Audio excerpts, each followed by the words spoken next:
참 예수님, 오늘은 4월 30일, 4월 마지막 날입니다. 부활 제 3주간 목요일입니다. 복음 말씀 듣겠습니다. 요한이 전한 거룩한 복음입니다. 그때 예수님께서 군중에게 말씀하셨다.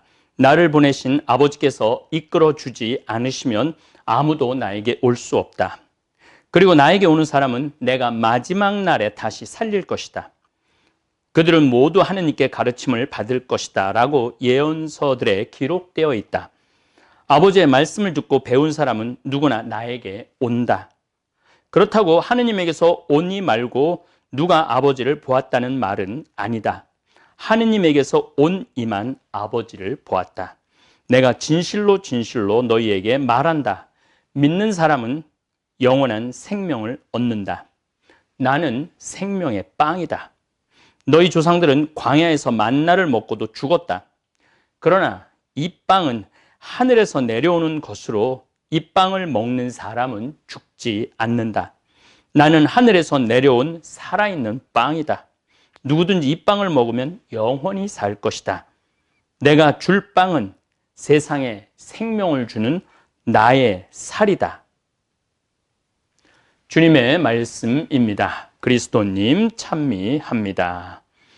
지금 요한복음 6장을 우리는 한 9일에 걸쳐서 듣고 있습니다. 참 한 말씀 한 말씀이 정말 기가 막힌 신비가 들어있는 말씀입니다. 구약 성서를 보면 하느님께서는 항상 우리 사람을 먼저 부르셨지 인간이 먼저 하느님을 찾는, 특별히 예언자들은 하느님이 먼저 부르십니다. 아브라함, 모세, 에zekiel, 엘리야 모두 하느님께서 부르셨습니다. 우리도 마찬가지입니다. 하느님께서 우리를 부르셨지 우리가 먼저 부른 것은 아닙니다. 많은 분들 가운데 내가 천주교를 택해서 왔다고 그렇게 생각하시는 분들도 계신데 이미 하느님의 부르심 안에 내가 응답한 것이라고 생각하시면 됩니다. 그래서 오늘 예수님께서 말씀하십니다. 나를 보내신 아버지께서 이끌어주지 않으시면 아무도 나에게 올 수 없다. 하느님의 이끄심이 있으셨기 때문에 여러분들은 신앙생활을 하고, 우리 유튜브 구독자님들 중에 신앙이 없는 분들도 관심 있게 제 강의를 또 강론을 듣는 분들도 있는데, 제 생각에는 하느님의 섭리 안에 이미 들어오신 거라고 저는 믿습니다. 예수님은 나는 생명의 빵이다 라고 말씀하십니다. 이 빵은 추상적인 빵이 아니라 구체적인 살아있는 빵입니다. 미사 성제 때 누룩들지 않는 빵을 사제가 축성을 하고 거룩한 변화를 통해서 예수님은 우리에게 먹이로 오십니다. 우리와 함께 머무르시고자 하는 방법이 무엇일까? 그건 결국은 당신이 빵, 살이 되셔서 우리와 함께 머무르시는 것이죠. 그래서 예수님께서는 너희 조상들은 광야에서 만나를 먹고도 죽었다. 그러나 이 빵은 하늘에서 내려오는 것으로 이 빵을 먹는 사람은 죽지 않는다. 나는 하늘에서 내려온 살아있는 빵이다. 누구든지 이 빵을 먹으면 영원히 살 것이다. 구원은 나의 공덕 때문에도 내 착한 행실 때문에도 구원을 받지만 근본적인 구원은 예수님을 믿음으로써 받는 것입니다. 이 믿음은 실천 없는 믿음은 죽은 믿음입니다. 우리는 흔히 믿기만 하면 구원받는다고 그러는데 예수님은 그렇게 말씀하지 않으셨어요. 실천 없는 믿음은 믿음이 아니라고 얘기를 하죠. 나더러 주님 한다고 다 하늘나라 가는 거 아니라는 말씀 우리가 새겨 들어야 합니다. 예수님을 강하게 믿을수록 사랑을 실천할 힘이 생기는 것입니다. 용기가 생기죠. 예수님은 내가 줄 빵은 세상에 생명을 주는 나의 살이다. 미사 성제 때 우리가 영하는 성체는 분명 예수님의 살아있는 살입니다. 저는 여기서 나눔을 묵상하고 싶습니다. 이 세상이 하느님 보시기 좋은 세상이 되기 위해서는 예수님의 모범을 따라 내 살, 지금 내 살 말하는 겁니다. 예수님 살 말고 내 살을 나눌 줄 아는 신앙이 있어야 합니다. 저는 성체의 기적을 믿습니다. 제가 신학교 2학년 때로 기억합니다. 그때는 오로지 밥 3끼가 전부였습니다. 한참 젊었을 때 밥 3끼만 먹고는 밤에 무척 배가 고팠습니다. 그래서 주일날 외출 때 식빵을 몰래 사다가 감춰놓고 혼자 먹곤 했습니다. 그런데 한 번은 주일날 빵을 사다 놓고 옷장 깊숙이 넣어놓고 배고플 때 먹어야지 생각을 했는데 신학교 생활이 워낙 시간표대로 돌아가는 규칙 생활이라 무척 바쁘게 돌아갑니다.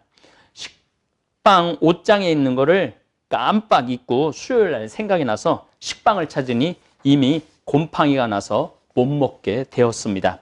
저는 그때 크게 깨달았습니다. 혼자 먹겠다고 꽁꽁 감춰놓고 욕심을 부리면 나도 못 먹고 너도 못 먹는다. 그때 저는 성체성사의 신비를 깨달았습니다. 예수님은 당신의 살과 피를 인류를 위해 아낌없이 내어놓으셨는데 나는 그 식빵이 뭐라고 그걸 혼자 먹겠다고 꽁꽁 감춰놓고 곰팡이로 썩을 때까지 모르고 지낸 제 자신이 참 한심했습니다. 그 후로 저는 신념이 하나 생겼습니다. 내가 예수님의 살을 그냥 공짜로 은총으로 먹으니 나는 내 살은 못 내어주더라도 내가 가진 것이 있으면 꽁꽁 감춰놓지 말고 나누고 살리라 결심을 했습니다. 그 후로 저는 빵을 사가지고 들어올 때는 그날 저녁에 친구 신학생들을 내 방에 불러서 나누어 먹었습니다. 그랬더니 다른 신학생들도 외출 후 만난 거 사가지고 들어오면 저를 불러 나누어 먹었습니다. 그러한 삶이 벌써 36년이 지났습니다. 제 주머니는 항상 넉넉하지는 않았지만 부족한 적도 없었습니다. 우리말이 아니죠. 우리 아주머니도 아니죠. 60쯤 된 우리 여인들 가끔 제가 이런 강의할 때 아끼다 똥 된다라는 말을 항상 하시죠. 지금 신천지 사이비 교주가 나이가 90이 되었는데 비자금이 2천억이나 되고 200명이나 되는 세무감사원들이 투입된다고 합니다. 정말 아끼다 똥 되어가는 신천지 재산입니다. 넉넉지 못한 사람들이 14만 4천 명이 들어보겠다고 헌금한 돈인데 제대로 써보지도 못하고 필요한 곳에 나누지도 못하고 나이 90이 돼서 조사를 받고 범죄인으로 낙인 찍힐 판입니다. 그냥 그달에 번 거 그달에 다 써야지 썩지 않습니다. 여러분들하고 우리 종교인들하고는 다르죠. 우리 신앙인들은 하느님께서 그냥 먹여주시는데 돈을 모을 필요가 뭐가 있어요. 성체를 영하는 천주교 교우들은 당신 살을 내어놓는 예수님의 사랑의 신비를 깨달아야 됩니다. 오늘은 논어 중용에 나오는 인생 팔미 가운데 네 번째 맛인 관계미에 대해 말씀드리겠습니다. 사람을 만날 때 우리는 행복해야 합니다.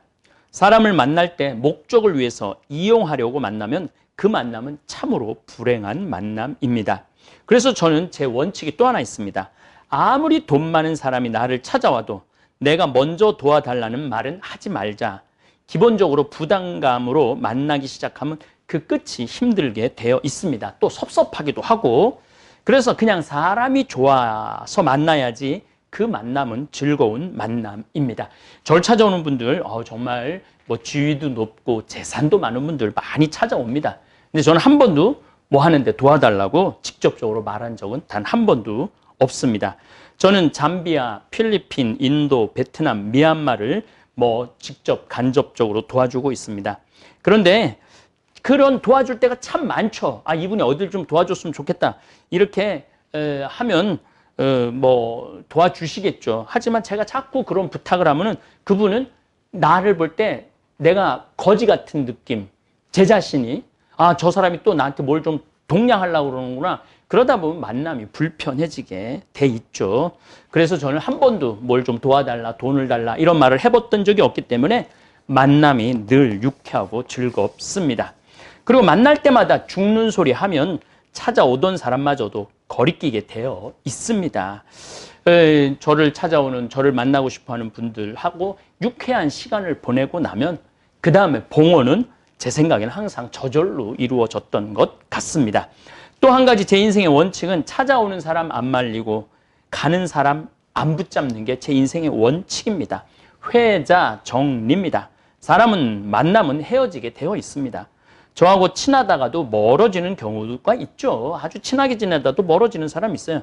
그런데 제가 싫어서 떠나기보다는 살다 보니 큰 다른 환경에 처하는 경우도 생기고 직장도 바뀌고 뭐 옮겨가기도 하고 이사도 가고 그러다 보면 연락이 끊긴 경우도 많습니다.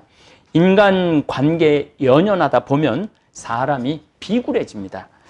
혼자 있어도 고독하지 않고 소외감을 느끼지 않는 나이도 되었다고 생각합니다. 그래서 공자님 말씀처럼 누가 남을 알아주지 않아도 나를 찾지 않아도 유유자적할 줄 알아야 합니다. 공자님이 말씀하시죠. 군자는 나의 가치를 몰라준다 하더라도 다른 사람이 그거 섭섭해하지 말고 혼자 유유자적할 줄 알아야 한다고 말씀을 하시죠. 저도 이곳 평창에서 살다가 보면은 뭐 어떤 공동체하고 좀 떨어져 있는 그런 느낌도 받을 수 있지만은 거의 뭐 그런 생각 하지 않고 이곳에서의 삶 참 좋습니다. 너무너무 행복한 시간을 보내고 있습니다. 꼭 사람이 날 찾아줘야지, 사람이 날 인정해줘야만이 행복한 것은 아닙니다. 그래서 관계미라는 게 그냥 만나면은 10년 지나서 만나도 어제 만난 사람처럼 즐거울 수 있는 그런 관계 참 중요하다고 생각을 합니다. 그리고 인생 오미 중 자기 자신만을 위해서 사는 인생이 아니라 봉사함으로써 느끼는 봉사 및 봉사의 맛이 있어야 합니다. 저는 어제 참 유쾌한 전화를 한 통 받았습니다. 물론 우리 직원들이 연결해 준 거죠. 인천공항 영종도 지역에 사시는 분인데 아프리카에 우물 하나 파고 싶다고 말씀을 하셨습니다. 그래서 제가 사연을 물어봤습니다. 특별한 사연이 있느냐?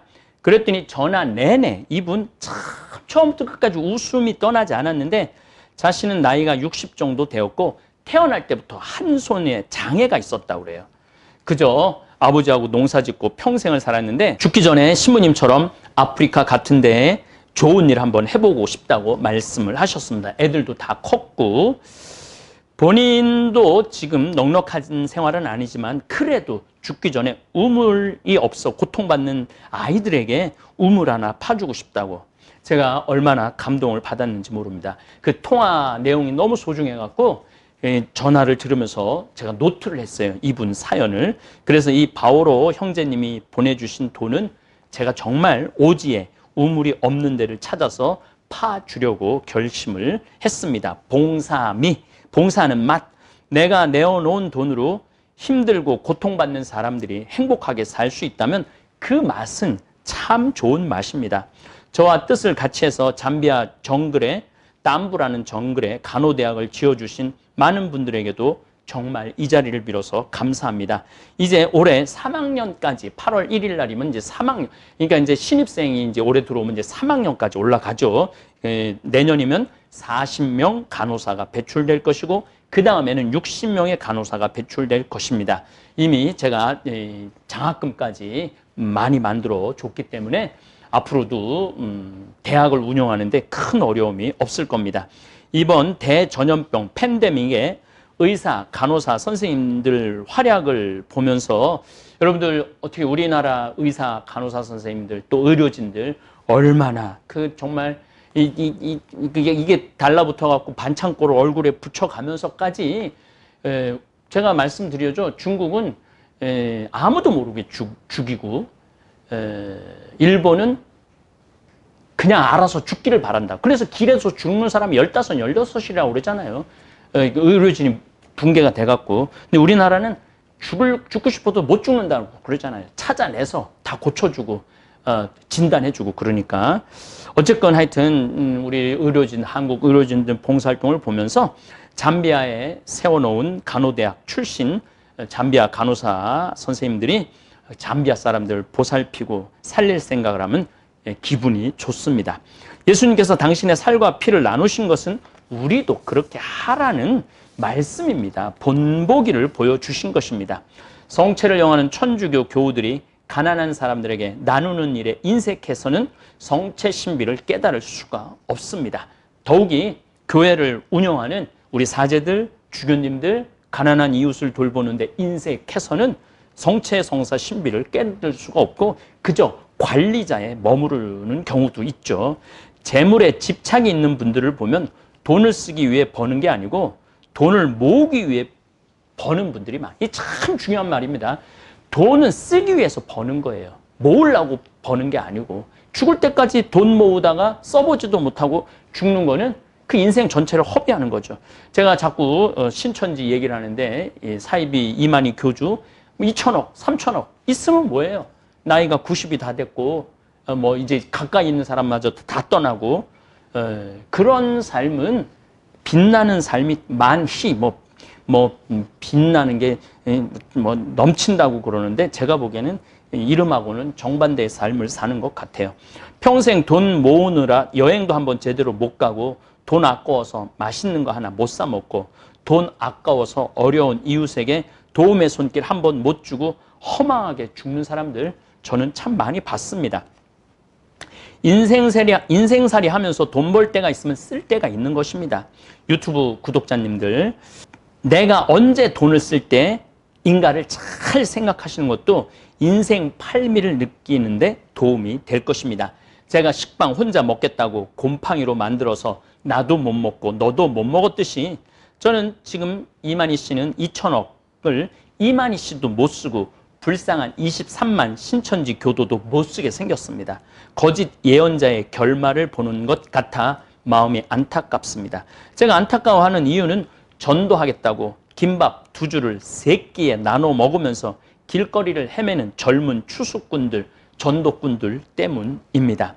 예수님은 당신의 살까지 내어 놓는 판에 신천지 예수교 증거 장막 성전을 이끄는 교주의 삶이 참 불쌍합니다. 하루빨리 23만 신천지인들이 진리의 빛으로 나오길 기도하는 하루입니다. 제가 강론 준비하다가 오늘은 부처님 탄신일이라 부처님 이야기를 하나 더 해드리겠습니다. 부처님은 보리수 밑에서 6년 동안 고행을 하셨습니다. 제가 한참 불교에 심취했을 때 부처님께서 득도하신 보리수를 찾아가 보았습니다. 물론 인도죠. 인도까지 제가 찾아가 봤습니다. 부처님의 깨달음은 놀랍게도 고통을 통해서가 아니라 편안한 휴식을 통해서 깨달음을 얻으셨습니다. 그리고 부처님은 제자들에게 깨닫는다고 고행하지 말라고 충고하십니다. 부처님은 이렇게 말씀하십니다. 적은 음식 때문에 조금밖에 음식을 안 드셨어요. 고행한다고. 나의 등뼈는 작은 고리가 연결한 것처럼 되었다. 그래서 이 부처님 상 조각하려고 많이들 노력하죠. 나의 갈빗대들은 오래된 집의 석가래가 허물어지고 부서지듯이 허물어지고 부서졌다.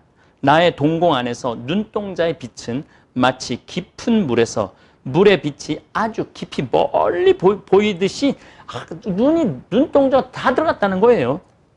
나의 머리 가죽은 마치 쓴 오이가 익기 전에 떨어져 바람과 햇빛에 다 오그라들듯이 달라붙고 오그라들었다. 그런 작은 음식 때문에 나의 백가죽, 이 백가죽이 등뼈에 달라붙어서 내 백가죽을 만질라 하면 등뼈가 잡혔고, 등뼈를 잡으라 하면 백가죽을 잡았다. 내가 대변이나 소변을 보려고 이렇게 앉아 있으면 얼굴이 떨어져서 넘어져 버렸다. 쭈그리고 앉아서 소변 볼 힘도 없었다는 거죠.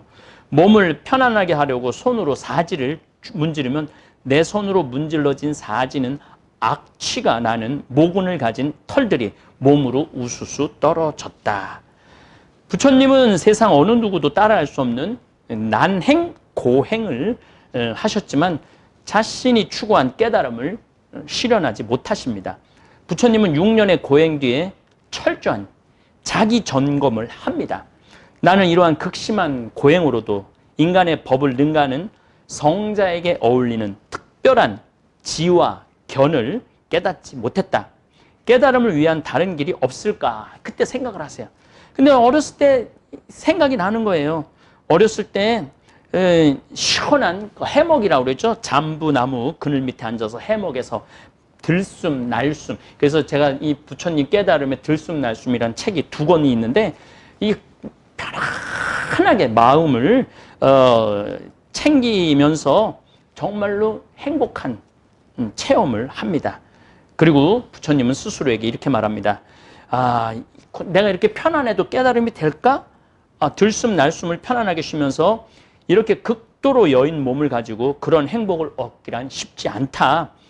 나는 덩어리진 음식, 쌀밥과 보르직을 먹으리라고 결심을 하고 마침내 부처님은 이제 그 고행의 시간을 버리고 정말 완전히 지쳐버린 육체를 회복하기 위해서 우르벨라의 네란 자나 강으로 내려가서 맑은 물에 몸을 씻었다고 그래요. 그때 마침 강가에서 우유, 요건 좀 전승이 좀 달라요. 우유를 짜고 있던 우르벨라 촌장 딸 수자티에게서 한 그릇의 우유죽, 그러니까 따뜻한 우유죽을 얻어 마십니다. 뭐 다른 전승에 의하면은 이 수자티가 오늘 탁발하러 온 스님 없느냐 그렇게 물어봤을 때 없다 그랬을 때 한 분한테 그거를 대접했다고. 그런데 정말 그분이야말로 부처가 될 분이라는 그런 이야기도 있죠. 어쨌든 하여튼 이 부처님 표현에 의하면 그 우유 맛은 비길 데 없이 감미로웠다고 그럽니다.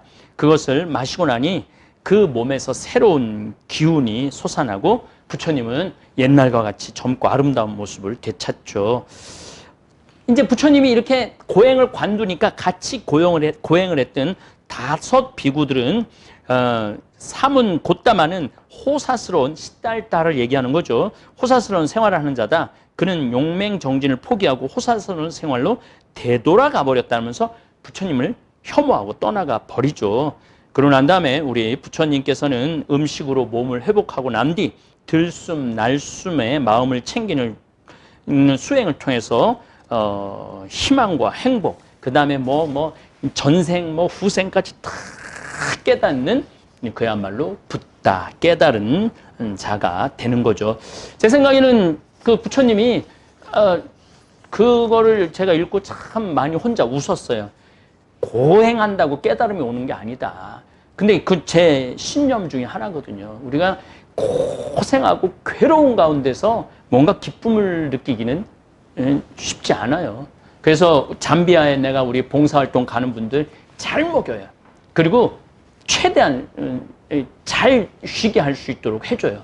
그렇게 기쁘게 봉사를 해야지 10년, 20년을 하는 거지. 첫 해 가갖고 물론 중간에 바퀴벌레도 있고 여러 어려운 점들도 있고 그런 어려운 점들도 있지만은 최대한 봉사도 좀 럭셔리하게 해야 된다. 물론 다른 사람들 돈 가지고 럭셔리하게 그런 거하고는 완전히 다른 개념입니다. 어쨌든 부처님도 노노 중용에 나오는 음식미, 제1미, 음식미를 통해 깨달음을 얻었습니다. 부처님께서 우리가 고통에서 벗어나려, 이제 참 인생이 고통스럽잖아요. 근데 이제 부처님이 깨닫고 난 다음에 하신 말씀들이 참 좋은 말씀이에요. 좀 쉽게 풀어서 말씀을 드리면, 첫째, 우리가 괴로움을 받는 환경에 자신을 놓아두지 말라는 거예요. 저는 나는 자연인이다를 보면은 이 사람들이 도시에 살았을 때는 괴로웠잖아요, 환경이. 돈 벌으려고 했을 때 사기도 당하고, 돈 벌으려고 할 때 밤잠 안 자고, 병들고, 그런 걸 다 떠나고 버리고 난 다음에 산에서 기쁨을 찾죠.